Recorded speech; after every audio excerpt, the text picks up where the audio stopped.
बहुत लोग पढ़ते हैं लेकिन सब सफल नहीं होते। बहुत लोग मेहनत करते हैं लेकिन सब कामयाब नहीं होते। क्यों?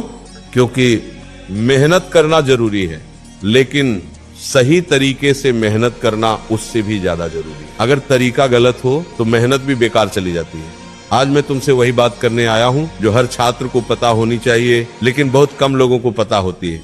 तुम पढ़ते हो, घंटों पढ़ते हो, लेकिन फिर भी याद नहीं रहता, समझ में नहीं आता, ध्यान नहीं लगता और फिर तुम सोचते हो शायद मैं कमजोर हूं। नहीं बेटा, तुम कमजोर नहीं हो, तुम्हारा तरीका गलत है।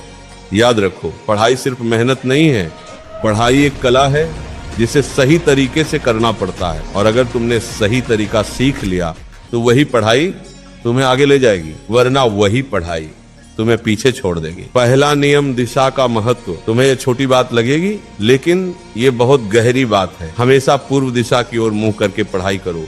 क्यों? क्योंकि दिशा सिर्फ दिशा नहीं होती, उसका असर तुम्हारे मन और दिमाग पर पड़ता है। जब तुम सही दिशा में बैठते हो तो तुम्हारा ध्यान स्थिर रहता है और दिमाग ज्यादा शांत और एक्टिव रहता है। ये सिर्फ परंपरा नहीं है, ये अनुभव है जो हजारों साल से चला आ रहा है। दूसरा नियम, लेटकर नहीं बैठकर पढ़ो।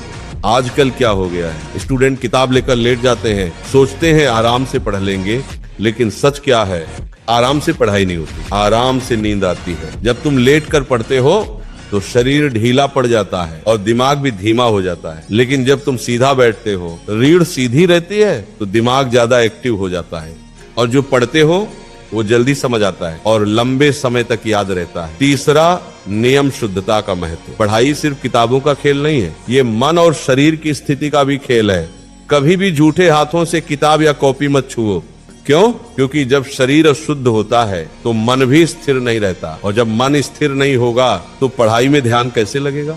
छोटी छोटी आदतें बड़ी सफलता बनाती हैं। चौथा नियम, शाम के समय सावधानी। बहुत लोग सोचते हैं जितना ज्यादा पढ़ेंगे उतना अच्छा, लेकिन हर समय पढ़ना सही नहीं होता। शाम के वक्त पढ़ाई करने से बचो क्योंकि उस समय शरीर थका हुआ होता है, दिमाग दिन भर की चीजों से भरा होता है और ध्यान जल्दी भटकता है। उस समय अगर पढ़ाई करोगे तो ना समझ आएगा ना याद रहेगा। इसीलिए सही समय चुनो ताकि कम पढ़कर भी ज्यादा सीख सको। पांचवा नियम, शरीर और मन दोनों शांत। कुछ स्टूडेंट्स की आदत होती है पढ़ते समय बार बार सिर हिलाना या पैर हिलाना। उन्हें लगता है कि इससे याद रहेगा, लेकिन सच ये है, ये ध्यान को तोड़ता है। जब शरीर हिलता है तो मन भी हिलता है और जब मन हिलता है तो ध्यान टूट जाता है। इसलिए पढ़ते समय शरीर भी शांत रखो और मन भी शांत।